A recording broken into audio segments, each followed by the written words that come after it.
Breaking news. আজ এক্ষুনি মির্জা কাসেম সিদ্দিকী তৃণমূলে জয়েন হলো। মির্জা মোহাম্মদ কাসেম সিদ্দিকী এক্ষুনি তৃণমূল কংগ্রেসে জয়েন হলো।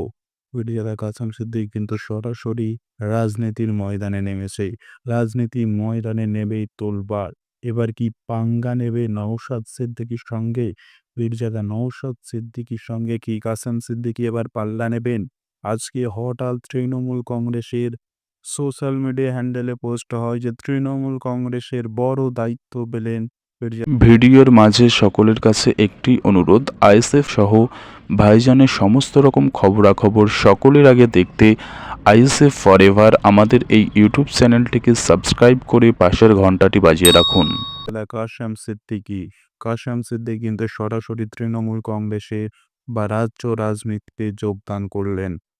All India Trinamool Congress West Bengal committee mother কমিটির সাধারণ সম্পাদক, নবনির্বাচিত সাধারণ সম্পাদক হয়েছেন মির্জা কাসেম সিদ্দিকী। আজ অর্থাৎ ৯ই জুন ২০২৫ সর্বভারতীয় তৃণমূল কংগ্রেসের গুরুত্বপূর্ণ প্রেস রিলিজ প্রকাশ করে নতুন সাংগঠনিক রদ বদলের ঘোষণা করেছে। এই রদ বদলের সবথেকে উল্লেখযোগ্য নাম হলো কাসেম সিদ্দিকী। তাকে পশ্চিমবঙ্গ রাজ্য মাদার কমিটির জেনারেল সেক্রেটারি অর্থাৎ সাধারণ সম্পাদক হিসাবে নিযুক্ত করা হয়েছে।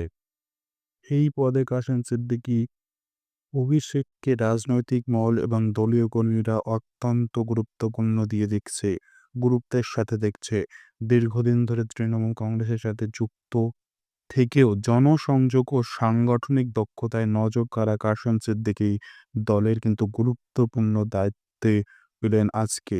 ওয়েস্ট বেঙ্গল মাদার কমিটির কিন্তু নবনির্বাচিত ভাইস প্রেসিডেন্ট হয়েছে শঙ্কর মালাকার, আর জেনারেল সেক্রেটারি সাধারণ সম্পাদক মির্জা কাসেম সিদ্দিকী। এবার কি নওশাদ সিদ্দিকীর সঙ্গে পাল্লা নেবেন কাসেম সিদ্দিকী? আপনারা কমেন্ট বক্সে জানান।